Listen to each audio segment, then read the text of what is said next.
أكبر الله أكبر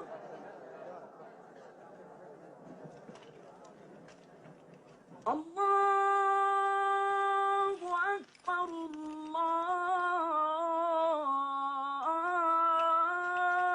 الله أكبر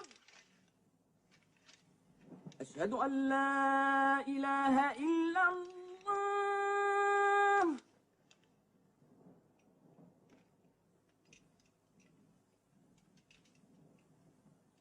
أشهد أن لا إله إلا الله.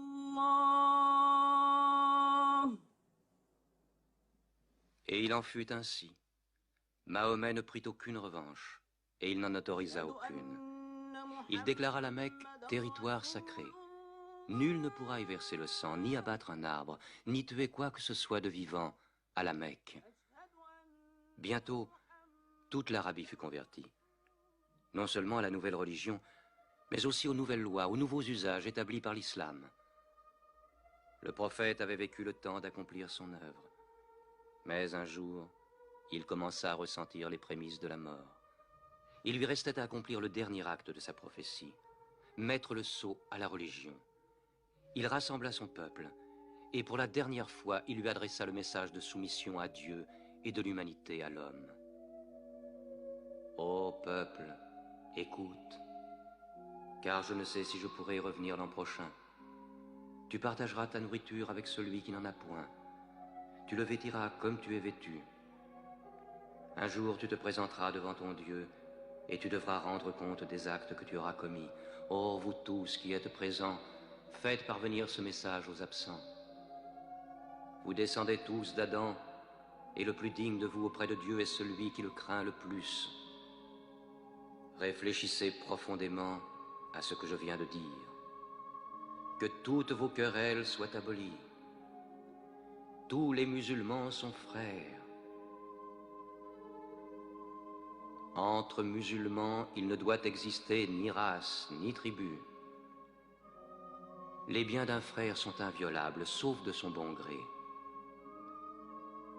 Ne sois ni oppresseur, ni opprimé. Ô peuple, je ne suis qu'un homme. L'ange de la mort m'apparaîtra sans doute bientôt, et la mort m'étreindra. Mais j'ai laissé auprès de vous le livre de Dieu, le Coran, et la conduite de son prophète. Alors il répéta la dernière révélation du Coran, qui scellait la religion. Non les paroles de Mahomet, mais la parole de Dieu.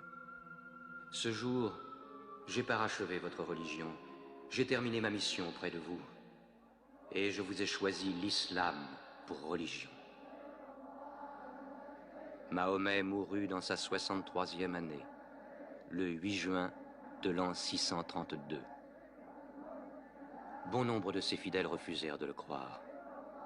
Comment un homme comme lui pourrait-il mourir? Mais Abou Bakr, le compagnon du prophète, se rendit à la mosquée. Que celui qui adorait Mahomet sache que Mahomet est mort, mais que celui qui adore Dieu sache que Dieu est vivant et qu'il ne peut pas mourir.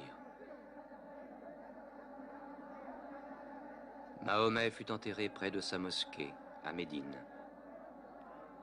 Mais la religion qu'il prêcha trouva sa place dans le cœur des hommes.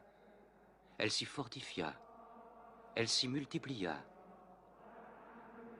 Aujourd'hui, à la Mecque, ils viennent encore. Le peuple de l'islam paré de la blancheur du pèlerinage, tous égaux devant Dieu, tous unis en ce lieu de prière, l'âme de chacun se joignant à celle de son prochain dans une même communion, adorer un Dieu unique.